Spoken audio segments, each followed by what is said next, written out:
DepEd Province mumando sa pagban sa Pokemon Go sulod sa eskwelahan sa probinsya. Mga kubol nga gihimong suyupanan og shabu sa Cebu City Jail giguba apan gibinlan og napulo aron himuong conjugal room. Task Force Kasiban giumol aron ilhon ang nagpatay kang PO2 Ryan Kasiban. Distribution sa financial aid alang sa senior citizens karon ng adlaw Sabado.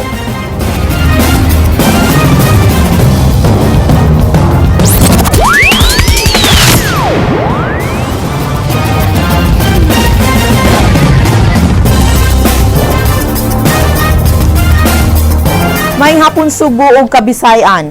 Ang Aksyon Bisaya makita karon live sa Cebu Kapatid Facebook ug Cebu Kapatid YouTube. Mga kwarto nga gihimong suyupanan ug shabu sa City Jail gipangguba apan gibinlan kini og napulo aron paabangan sama sa usa ka motel. Kini gi-aksyonan ni Leslie Vistil.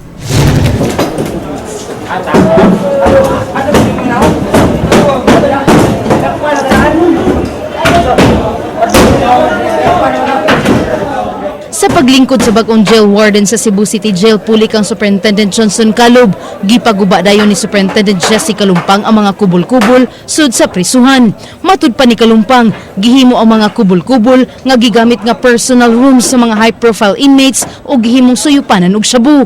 Adunay 36 ka mga kubol-kubol sulod sa City Jail. May mo magong kaning kuan mga area usa sa mataguan nila sa ilang mga kuan mga contrabands munong kinanglan siyang i-demolish gyud. Kay anang allegation nga anay manulod diri para magsuyop, pwede nilang gamiton ang mga rooms adto didto masuyop nga dili makita sa uban nilang kuan kauban nga inmates. So at least karon hawan na dili na sila basta-basta makabuhat ug unsay ginadili. Bugtong gipabilin kining napulo ka mga gagmayng kwarto nga gamiton isip conjugal room sa mga piniriso nga bisitahon sa ilang bana ug asawa. Apan pabayran kini og 50 pesos alang sa maintenance sa mga kwarto. Matud ni Kalumpang, ang makita ni ini mapunta sa cooperative sa mga piniriso. Iyang gipaniguro nga ang makita nga kwarta adunay audit. Kani siya mo man gipabilin ra kaning ilag yung gamiton sa conjugal visit. Ato ni siyang monitoron daily nga dili ni muong personal nga kwarto sa certain inmate. Kay kung may tabo na mohimo na may agreement sa mga nagdumala diri nga kung once nga naay mo occupy ani nga mo ni siyang private room atong i-demolish tanan. Kung may mo mga tag report sa nagdumala ani bulahan naay transparency sa mga income nila sa sulod. And then monitor nato kung unsay pila ga-exist nila nga kwarta sa sulod.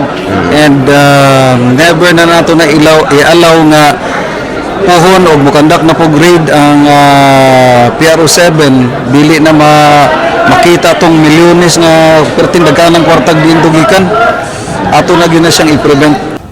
Gawas sa pagtangtang sa mga kanhin nagdumala sa City Jail, balhinon usab nila ang uban nga mga piniriso. Ang mga high-profile inmate ilang ibutang sa usa ka lugar nga sayon rang bantayan ug idili na nila ang pagbutang niini og mga espesyal nga kwarto. Ipatuman na usab ang scheduling sa pagbisita sa mga prisuhan ug dili na tugtan ang mga pribadong sakyanan sulod sa bilangguan. Ang body search himuon sa tanan nga bisita nga mosulod og niadtong mugawas sa bilangguan. Ang may tabuan na ato silang tapukon, i-pull out na itong uban ng mga inmates sa ilang brigada and then ipuli na ito ang mga high profile para mausara sila. Mas maayo maguna siyang ma-separate para ang monitoring namo sa ilang activities is nakafocus lang diya yun nga kuan certain brigada. Kaya kung buwag-buwago na ito siya, ang monitoring na ito lisod kayo. Ang gitaktak ang kanhi jail warden nga si Superintendent Johnson Calob gi-assign na karon sa mas taas nga posisyon isip Assistant Regional Director for Operations. Alang sa Aksyon Bisaya, Leslie Caminadi Vestil, News 5. Tulo ka mga jail guards giimbestigar sa Kapitolyo sa mga anomalya nga nahitabo sa provincial jail. Naglakip kini sa pag-eskapo sa piniriso ug ang pagpasulod sa mga gidili sa bilangguan. Kini gi-aksyonan ni Ray Pasaporte. Ang Committee on Discipline and Investigation ang gitahasan sa pag-imbestigar sa kalambigitan sa mga jail guards sa sunod-sunod sa mga anomalya sulod sa bilangguan. Matod sa nangulo sa investigasyon Attorney Orvi Ortiga, tulo ka jail guards ang ilang giimbestigar kalabot sa pag-iskapo sa piniriso ug ang pagpasulod sa mga gidili nga butang sa CPDRC. Ang tulo ka jail officer maoy gipaimbestigar nila ni kanhi jail consultant Marco Tural ug warden Romeo Manansala. Ano naman ta last week? Diyan na tay first nga preliminary last week. Unya karong hapon pod la sa continuation karong hapon kay ang kodi Wednesday man ta sa hapon magkondak og inana magpahigayon og mga investigation. Sa miaging simana si Manansala mitugan nga adunay 6 ka jail guards ug usa ka personnel ang ilang gipaimbestigar.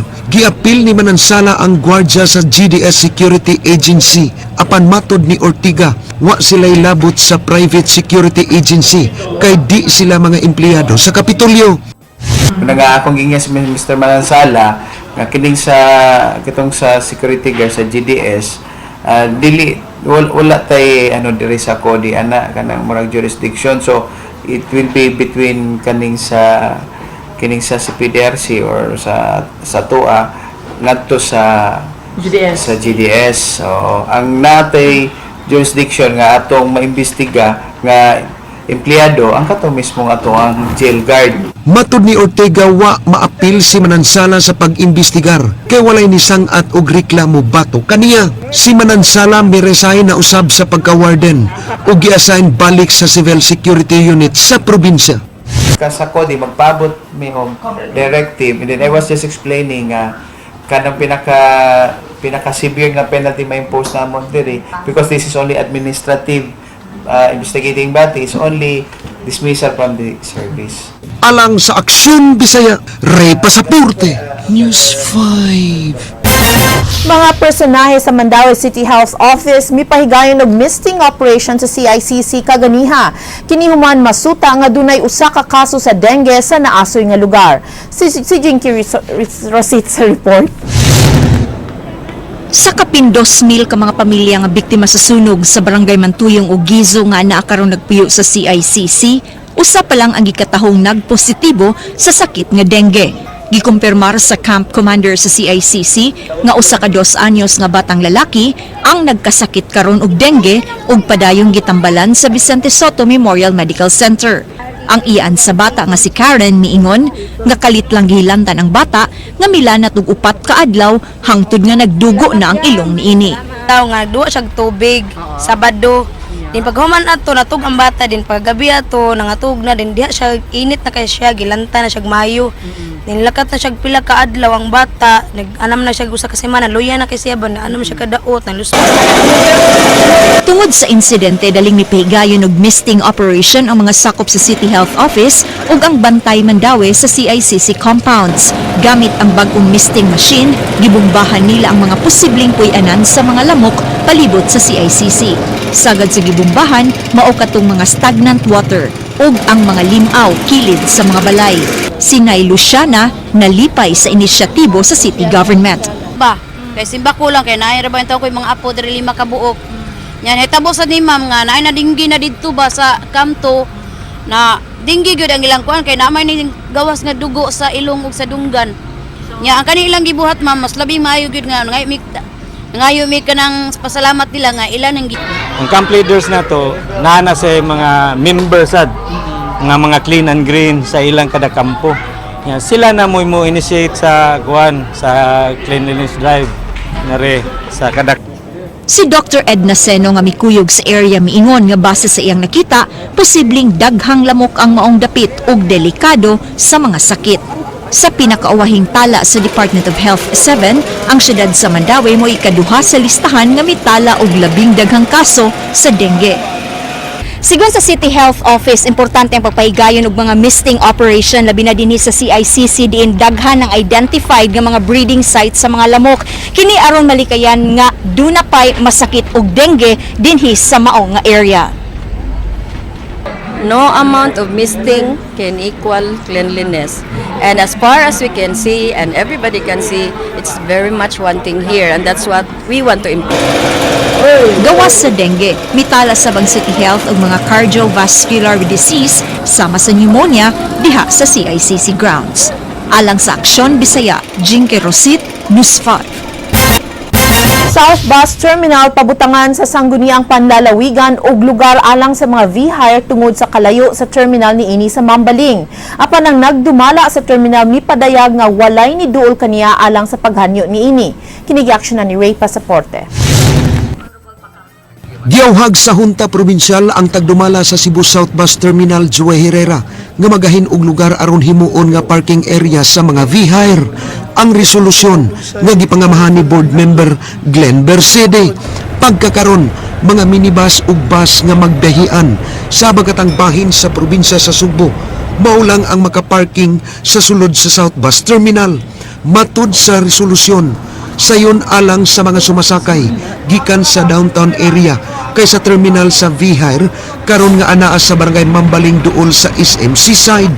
Nabantayan usab nga adunay mga V-hire nga moparking atbang sa terminal ug mo-pick up pasahero tungod sa kalayo na sa terminal sa Mambaling alang sa mga pasahero. Apan matod ni Joey Herrera, lisod ni nga ipatuman kay 500 lang kalingkuranan ang anaa sa terminal. Matag adlaw moabot sa dili mo minus 20,000 ka pasahero ang magsulod gawas sa terminal.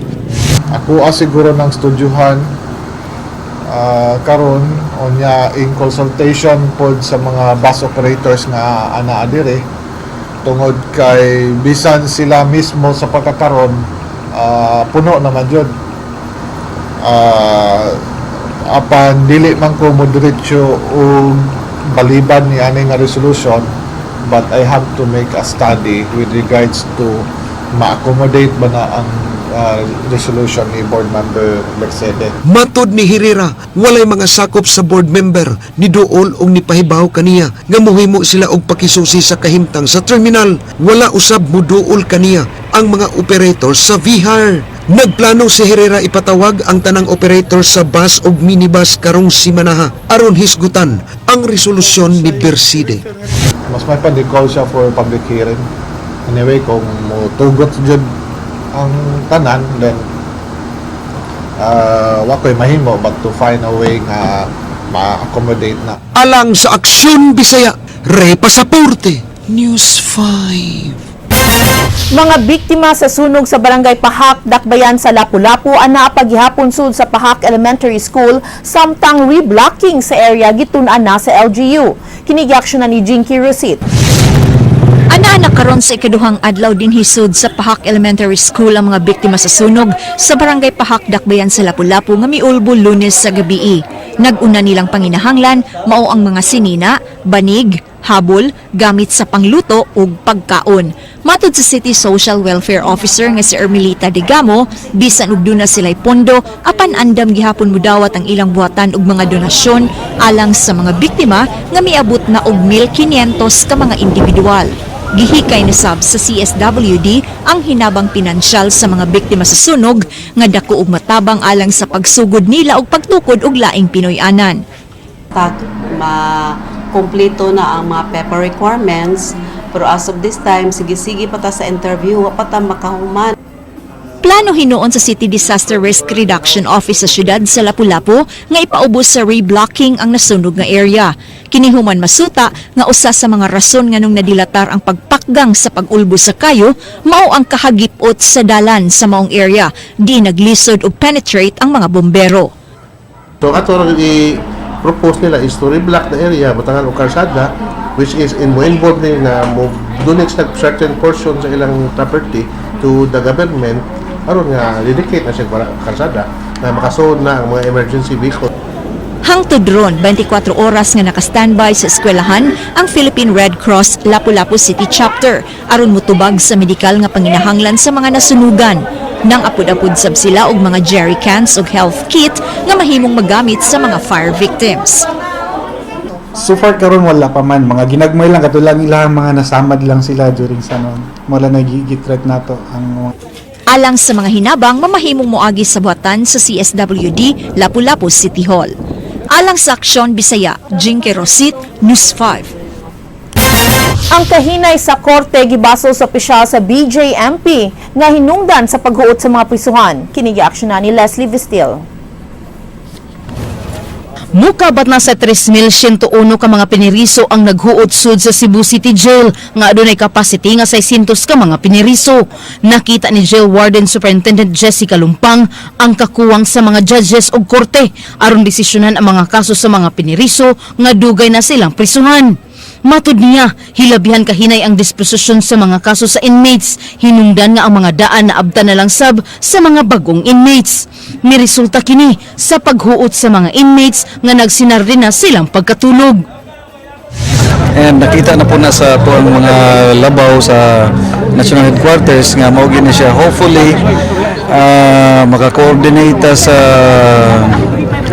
Supreme Court nga unta makahatag na sila mga additional nga mga korte, especially diri sa Cebu, mahatagan tag mga additional judges para ang disposition sa mga cases sa inmates paspas.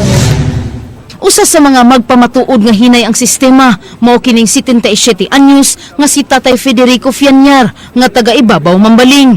Si Tatay Fianyar mo ang pinakatiguwa nga inmate sa Cebu City Jail ug sukad pagkabilanggo katulo pa siya makatambong og hearing. Pero unsa man sa imong tan-aw, hinay kaayo ang pagdagan sa hustisya. Hinay. Dili tulo ka hearing ba? Ganahan na ka mo biya dinhi? Ipahuway sa inyo? Oo, ganahan ta ako. Ha?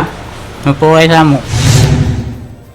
Gawa sa congestion, problema sab sa Cebu City Jail ang kakuwang og tubig. Gani ang gigamit nga tubig sa mga inmate gipaagi sa paghakot na nimaho na og taya. Matud ni Kalumpang, ila kini nga gipangitan og paagi nga makabaton og maayong klase nga tubig. Agyapon tay kuan schedule sa pagkuan sa tubig kay magpapuno ta sa tangke sa gawas, pagpuno atong ihatag sa inmates. Pagkahurot, magulat na pud tag mapuno. Oo. Bagong taya. Kana siya, kanarong bagong sulod nga tubig, bago na siya nga gi-rehabilitate ang atong linya. So ang gisuyop aron na niya sa gulapok pa. So maghulat pa ta nag mga a week or 2 weeks before na siya mutinaw. Alang sa Aksyon Bisaya, Leslie Caminadi Vestil, News 5. Padayon pang gi-assess karon sa mga divers ang kadaot nga nahiaguman sa mga corals diha sa kadagatan sa Liloan. Kini human mi ang korahe ang usa ka barko ug dito naigo sa mga corals ang ilang angkla. Anyang report ni Jinky Rosit. Nagpadana og kaugalingon mga divers ang Bureau of Fisheries and Aquatic Resources 7 sa kadagatan sa Liloan aron maoy mo-assess sa kadaot nga nahiaguman sa mga corals ilawom sa dagat. Kini human mi ang korahe sa Marine Sanctuary Lunes sa gabii ang domestic cargo vessel nga LCT Nisha. Sigon sa BFAR, sigayong mugawas nga dunay nadaot nga coral sa paglabay sa angkla, adunay tulubago ng operator sa mong barko base sa Republic Act 10654. Ang offender, mubayad sila og compensation for the restoration of the damaged coral reefs. So depende na siya kung unsay extent of damage, so unya pa na siya mabawan. Gawas sa BFAR, gilauman nga mo imbestigar sab ang DENR, Cebu Province ug ubang non-government organizations. Kini tungod kay gawas sa corals, posibleng dunasay na nga igo og namatay nga mga isda, shells ug sea grasses. Sugyot sa BFAR, aron di na mausab ang hitabo, kinahanglan adunay designated area ang Liloan din mahimong mupasilong ug mudunggo ang mga barko. Pagkakaron, giguyod na ang maong barko layo sa sanctuary. Kaya di mo pwede nga bisag asa lang ta mo labay sa atkuan sa ato ang angkor. Doon natin tayo designated places kay do. Ang natabagod ani kani siyang lugar nga ilahang gikuhaan o agi tambugan sa angkor. Sanctuary jud nya. Alang sa Aksyon Bisaya, Jinky Rosit, News 5. Duwa sa smartphone nga Pokemon Go iban sa Department of Education sa mga eskwelahan sa lalawigan sa Subo. Kini giaksyonan ni Ray Pasaporte. Hingpit na nga iban ang gikabuangan karong duwa nga Pokemon Go sulod sa mga pampublikong tunghaan elementarya ug high school sa tibuok probinsya sa Subo. Usa ka resolusyon sa sangguniang panlalawigan mihangyo sa Department of Education Region 7 sa pag-isyu og memorandum sa tanang pampublikong tunghaan sa probinsya. Ang Pokemon Go gipagawas ni adtong Hulyo sa mga piniling nasod nga nahilakip niini ang Pilipinas Ang mga players niini mogamit og smartphone camera og GPS technology nga maoy mugiya sa player kung asa ang lokasyon aron makakuliktag Pokemon or pocket monsters. Daghang mga magdudua niini nga maglakaw sa kadalanan o kaha mo adto sa simbahan, parks o bisan asa nga lugar nga anaa ang Pokemon.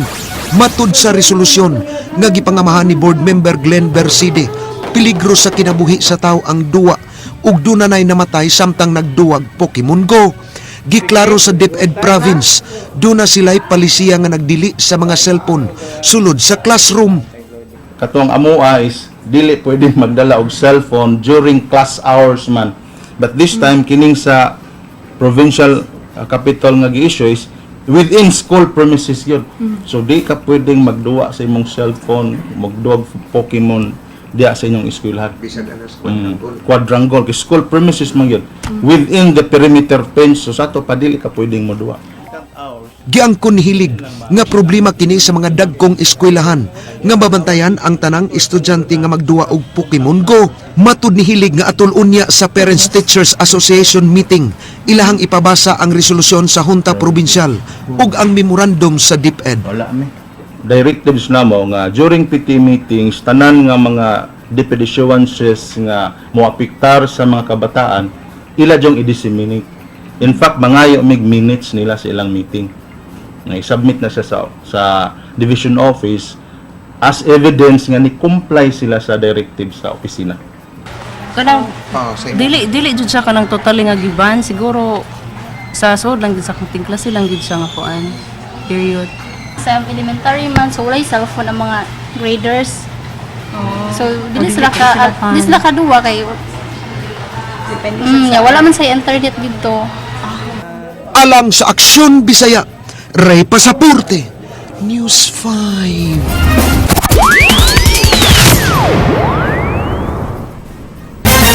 Sa pipila na kahigayon, gikatakda na usab nga pasirhan ng ihawan sa dakbayan sa Subo nga nahimutang sa dakbayan sa Mandaue. Kini-action na ni Delaine Sarahena. Mimando ang Department of Veterinary Medicine and Fisheries sa dakbayan sa Sugbo sa pagsira na sa ihawan nga nahimutang sa Subang Dako, Mandaue City. Ang operation ni ini kutob karong Agosto 31, tuig 2016. Ang head sa DVMF nga si Dr. Alice Utlang miingon nga dugay na nga wala mo pasar sa National Meat Inspection Standard ang ihawan. Ang isa is wag kita kapasar sa National Meat Inspection Standard which doesn't fit our city. Okay, we are an highly organized city. So kinahanglan mo correspond with na ang highly organized city should have a facility that also kanang fit for the category, di ba? Usa sa problema sa ihawan ang waste disposal. Wala na usab makabayad ang dakbayan sa Sugbo sa buhis sa ihawan ngadto sa dakbayan sa Mandaue nga 2.5 million pesos. Ingon mo si niya nga mo bayad ta. Pila atong bayaron ng Duki? Ang akong may kawan is 2.5. 2.5 million. Ang nahibiling 17 ka mga empleyado sa ihawan hatagan og trabaho base sa qualifications sa matag usa ka empleyado. Ano nga itong mga empleyado sa ihawan? Wala. Nakuha na natin po, ato na pong napahid. Lana ka lang, dipindi sa ilahang kanang qualification, no? Ang uban, ato na silang i-assign as food abattoir inspection. Lana sa schedule po na i-training sila, no?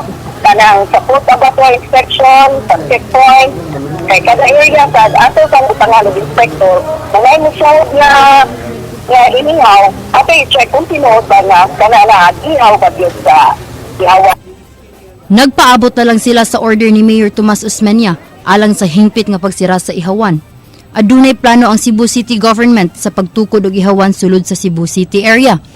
Alang sa Aksyon Bisaya, Delaine Miles Sarahena, News 5.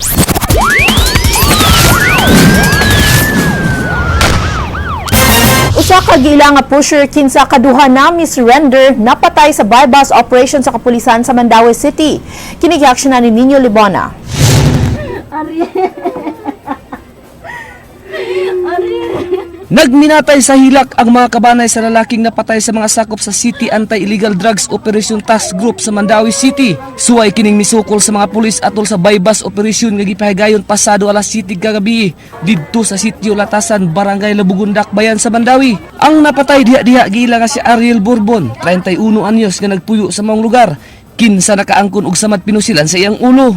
Matod pa ni P.O. Art Abatayo, sila nakadawat og tawag sa pagbalik og paninda ni Bourbon og Cebu. Gipahigayon nila ang bypass operation aron pagtino sa maong report og ilang nasuta nga mibalik kini sa iyang illegal nga negosyo. Bali siya sa atong watchlist nga nisolendo rin siya. Pero doon naman itawag kaniya, i-verify na pag-verify positive ba nga mao gihapon. We have no choice. Apan ang pamilya sa napatay na mahayag nga si Bourbon miundang na sa pagpaninda og Cebu ug makaduha na kini mi-surrender sa gipagayong operasyon Tukhang. Ang asawa ni Bourbon mireklamo nga planted ang Cebu nga nakuha gikan sa iyang bana. Matud niya, bag-o pa lang sila nahuman og panihapon ug paingon na unta mga tulog dihang kalit kining gisaka sa mga pulis. Mireklamo kini nga gituok siya og gipakanaog sa pulis. Dugang pa niya, gipalusot usab sa pulis ang sumbuhan sa armas sa pultahan sa ilang balay. Ora man gyapon istorya na ang gyap nami gibutang. Na lang. Di mas may na makaibaw ang mga tao kay kanang mga pulis kay bano magbakakon man na sila. Ang anak-anak sa napatay nga usa ka minor de edad kinsa diha atol sa maong operasyon misaysay sa panghitabo. Na sila daga na gon, saka sila sa mataas. Mag-abli sa agaw man, gipatira niya ako, lagpat ay agaw man. Ay tapat niya akong papa siri kaya maningon sila nga. Ay lampat niya akong mga papa, balag mapriso lang papa, basta lampat niya gitu. Wala kay papa, pagkabata na ka, wala kay papa, pagka nadako na ko, wala kay akong papa. Di mamapriso ng mga pulis baron. Alang sa Aksyon Bisaya, Ninyo Libuna, News 5. Usa ka task force ang tukuron sa kapulisan alang sa pag-imbestigar sa kamatayon sa usa ka pulis nga napalgang patay human kini na missing. Kini gi-aksyonan ni Leslie Vistil. Mipahigayon karon og case conference ang kapulisan alang sa pagmugna sa usa ka task force kun Special Investigation Task Group Kasiban nga tahasan sa pag-imbestigar sa kamatayon ni P.O. Ryan Kasiban. Si Kasiban ang kanhi desk officer sa Cordova Police Station nga na-missing human misuwat sa blatter sa kalambugitan nila ni Mayor Vicente Luot ug retired Deputy Director General Marcelo Garbo sa gidili nga drogas. Siya napalgan nga gipatay tulo ka adlaw human siya na-missing Miyerkules sa milabay nga simana. Matod pa ni Deputy Regional Director for Operations Senior Superintendent Raylin Dunlawas, ilang subayon ang mga naitabo palibot sa kamatayon ni Kasiban. Yeah, magsugod usa ta sa primero para we can trace. We might require the investigator or the chief of police of Cordova to narrate first before siyang death what really happened. Probably basig na sila nakuha nga mga testimonya gikan sa uban nga mga tao nga nakaistorya ni the late P.O. Kasiban before his death. And then adto moabot na ta dito sa dihang nakita na siya napatay. Gitahasan ang Regional Intelligence Division sa pagsusi sa kalambigitan ni Kasiban nila ni Mayor Vicente Luot, retired General Marcelo Garbo ug P.O. Dindo Tahanlangit. Si P.O. Dindo Tahanlangit nga nailhan usab nga atan Tahanlangit gikatahong tigkulikta og kwarta alang kang retired General Garbo gikan sa illegal nga drogas. Si Tahanlangit ang gitug-an ni Kasiban sa kanihepe sa Cordova sa dayon niini nga pagkawala nga mo'y nagukod kaniya. Si Garbo ug Luot ginganlan ni Presidente Rodrigo Duterte nga nalambigit sa gidili nga drogas sa nasud. Kay na may mga pangalan nga nilutaw, mga personahe nga nilutaw, so we will be asking the Regional Intelligence Division to look into this matter. And then again, kung unsay resulta, we will discuss that with the SITG group. Alang sa Aksyon Bisaya, Leslie Caminade Vistil, News 5. Gikatakda ang paghatag sa financial assistance sa mga senior citizens karong Biyernes. Apan wala pa'y klaro ang paagi sa pag-distribute human gitahasan ng mga pribadong tao sa pag-apod-apod niini sa ilang mga balay. Matud pa sa Office of the Senior Citizens Affair, karong Biyernes ug Sabado gischedule nga ihatag ang mga financial assistance. Nagplano ang City Hall nga adtoy panghatag sa mga pribadong balay ug residential compounds ang financial assistance kay mas komportable kini kaysa sa mga barangay halls. Apan matud sa mga konsehal nga sakop sa Team Rama, mireklamo nga supak kini sa ordinansa nga nagmando sa paghatag sa financial assistance sa mga senior citizens. Nasayra nila nga iapod-apod ang financial assistance sa mga supporter sa BOPK nga nangandam sa pagdagan sa barangay elections karong Oktobre. Is to serve the interests of the senior citizens. So we wish that those designated venues will be elderly friendly. That is there is comfort and convenience on the part of the senior citizens, also their safety and their security.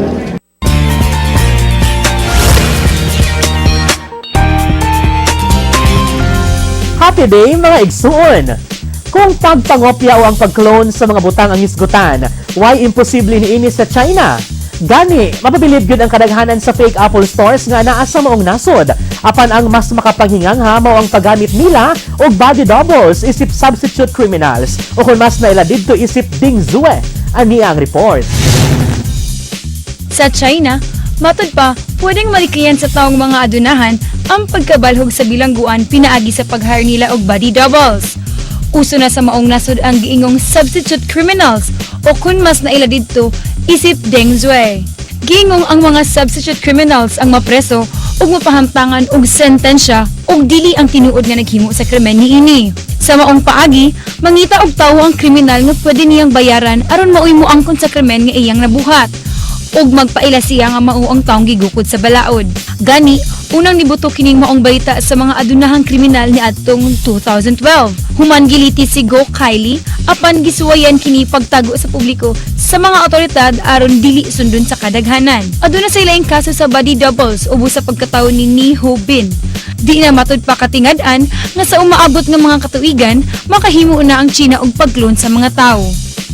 Alang sa walay karapusang mga chika, umanik ko ninyo matang alas 7:30 sa buntag. Weekday sa Rated JP sa Radyo 511.9 News FM Cebu. Ako si JP Lau Quatsera, mga word of the day, nagkanayon. Aanhin pa ang matamis na tawagan kung mistulang daguhan lang din naman. Mabuti pang magmurahan, at least bukal sa kalooban at nagmamahalan. Agay!